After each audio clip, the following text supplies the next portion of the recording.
All right, hello there, thrill seekers.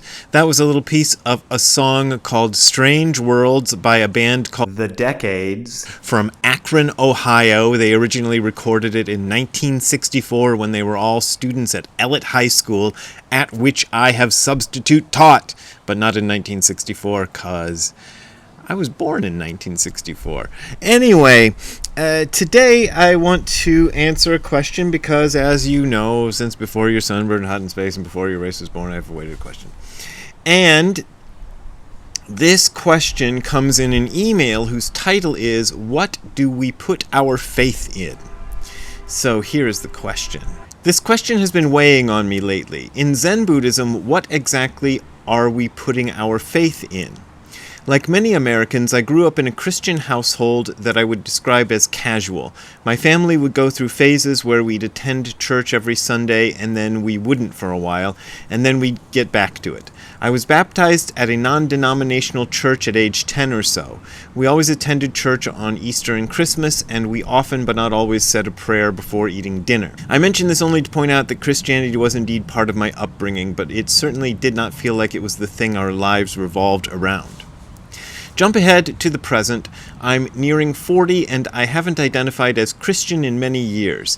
I've grown increasingly interested in and involved in Zen.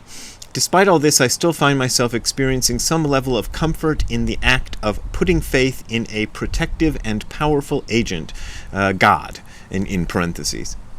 Even though I don't rationally believe in such a being, it seems psychologically relieving when I tell myself everything will work out as it should because God is in control. And so even though I don't believe in it, there is part of me that is still drawn to this act. So my question is, what should I be putting my faith in when it comes to Zen? The Zen worldview, while highly sensible to me, also seems more abstract when it comes to matters like this.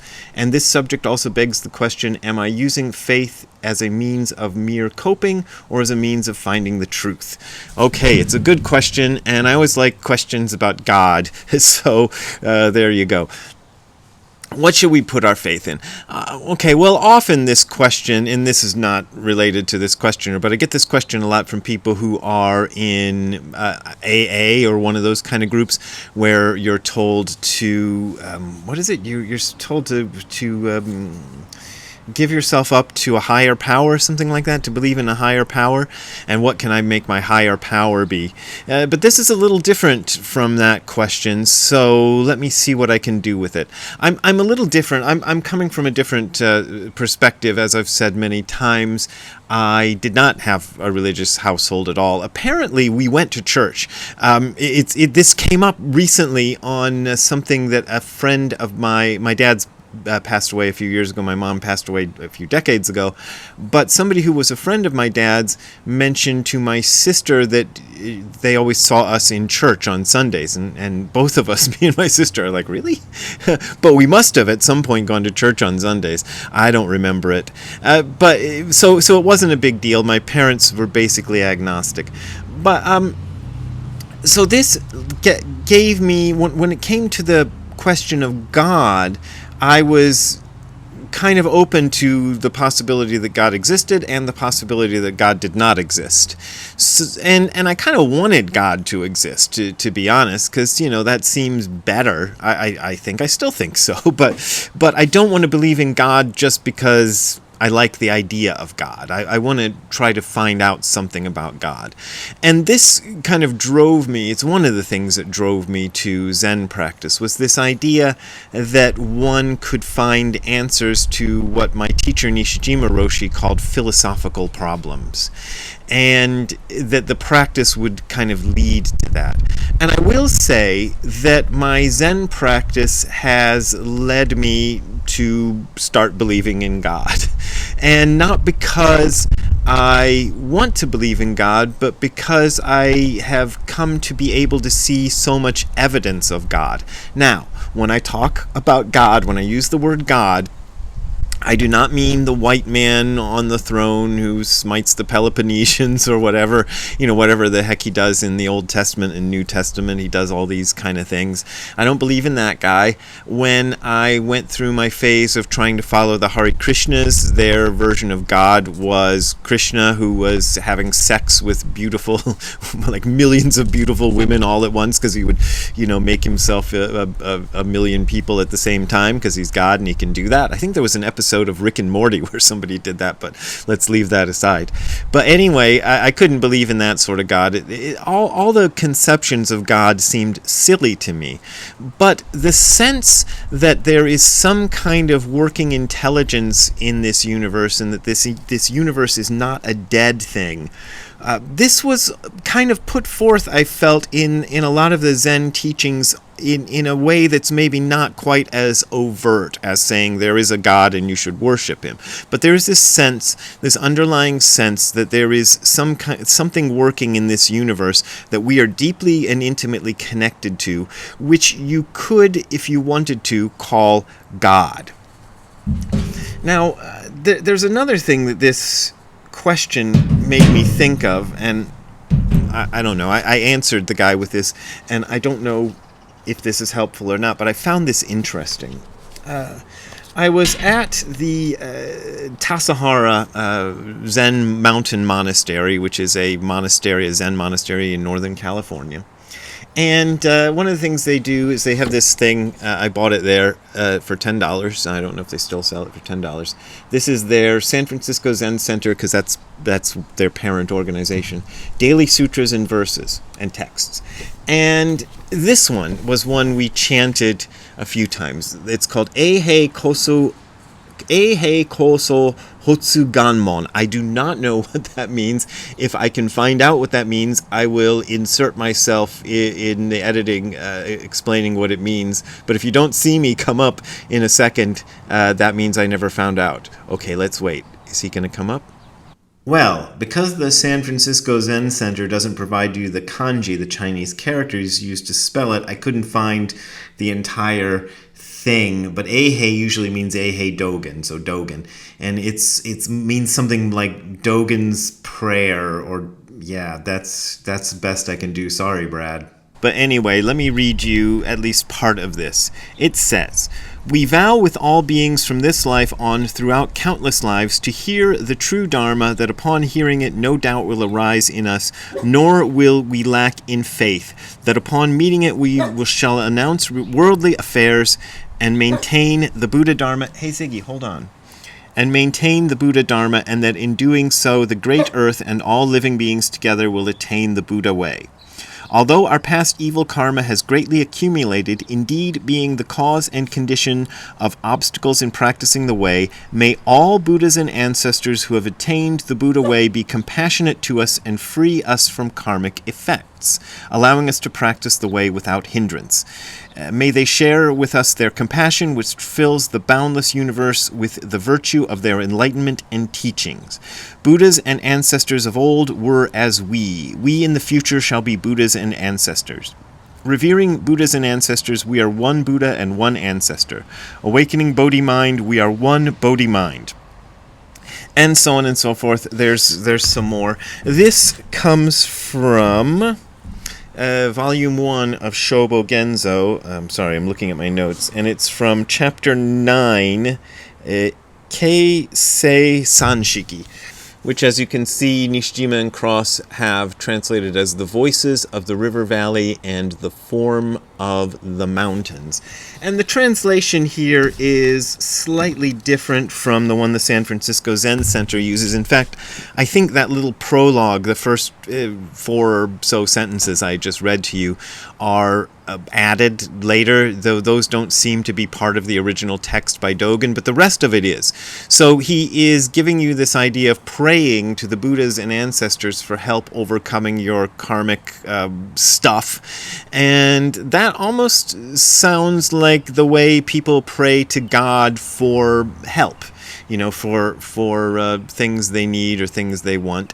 And as I have... Hey, Ziggy.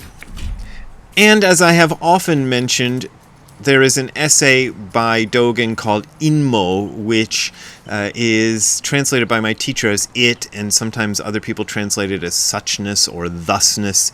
I'm not sure what volume of Shobogenzo it shows up in. Maybe Brad in the future can tell us. Thanks, Brad of the past. That's an easy one. It comes up in Master Dogen's Shobogenzo Volume 2 if you're looking at the Nishijima and Cross version. Anyway, I wrote about that extensively in my book, It Came From Beyond Zen, and in my book, There Is No God and He Is Always With You, which I would characterize as being almost the entire book is about that essay, more or less. And this kind of explains Dogen's idea of God, although he would never use the word God, but he talks about this something that is the source of everything in the universe. There are Buddhist teachers who talk about God.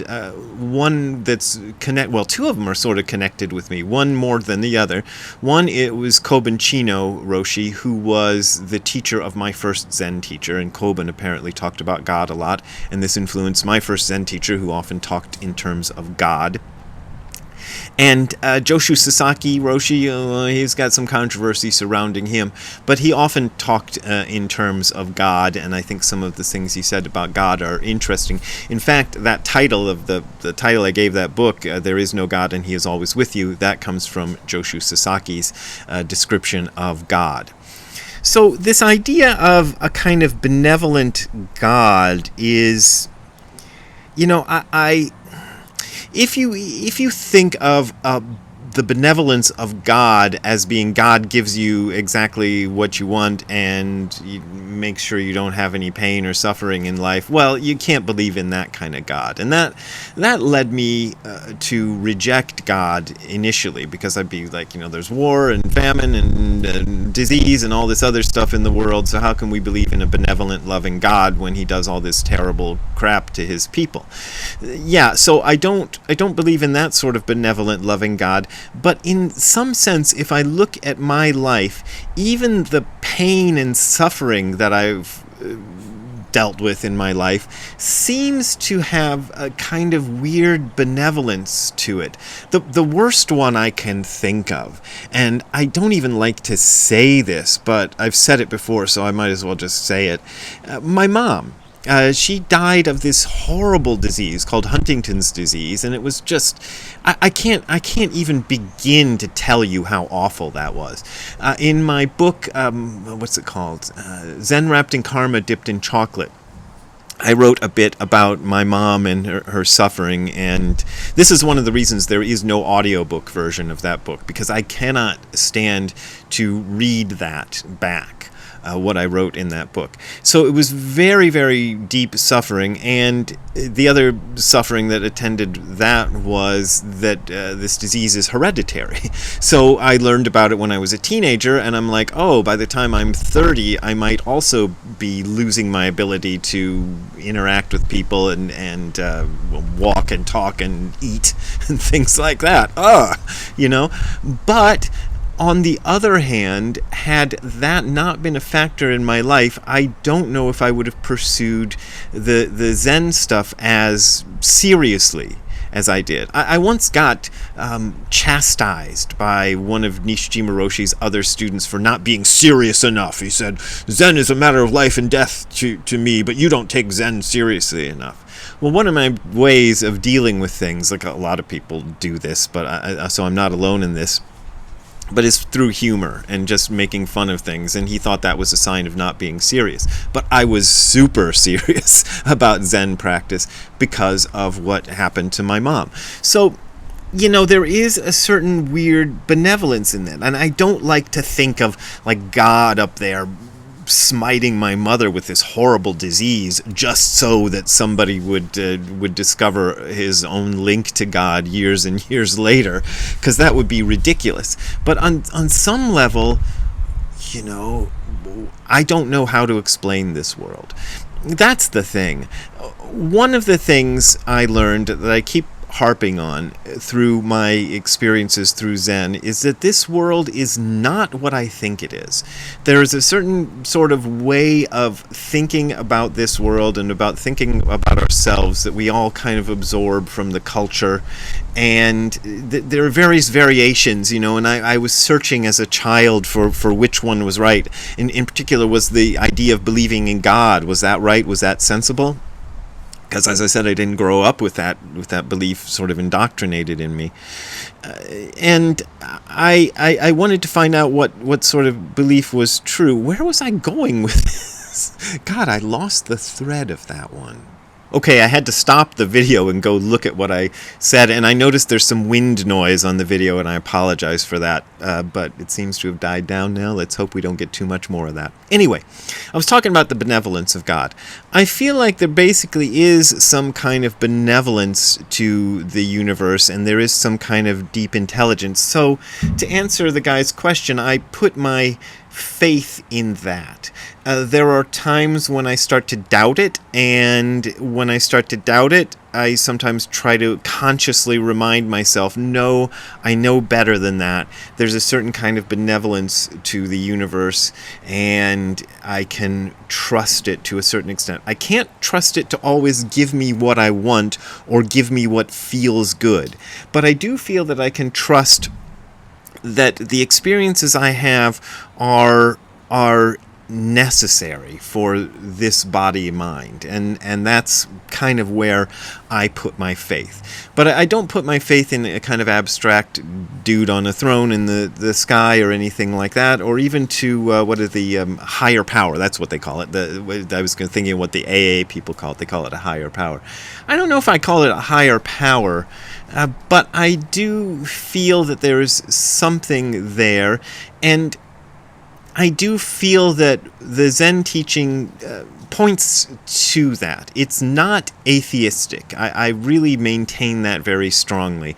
I think it is possibly non-theistic. This is what my first teacher liked to say. It is not atheistic in the sense of denying God, but it's non-theistic in the sense of you can't really address much about God. You can't say much sensible about God, so we might as well kind of avoid it. And Dogen said what he wanted to say about God by calling God the ineffable.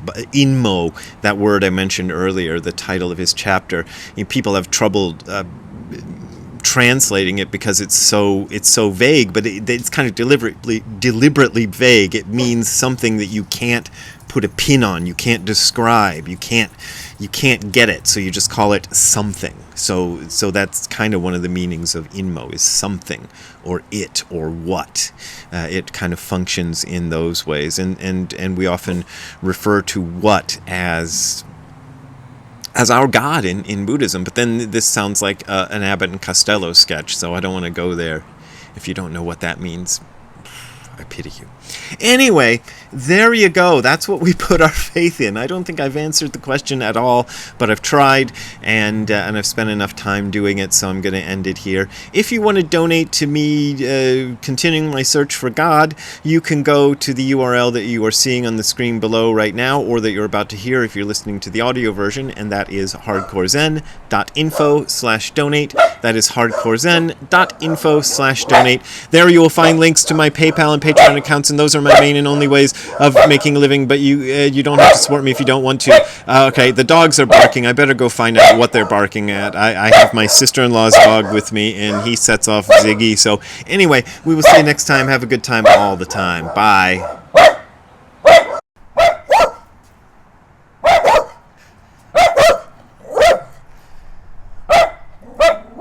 Okay, what are you guys barking at? Like, what is it? I don't hear anything. I don't see anything. Do you guys want to go inside and edit the video instead of barking? All right, let's do that.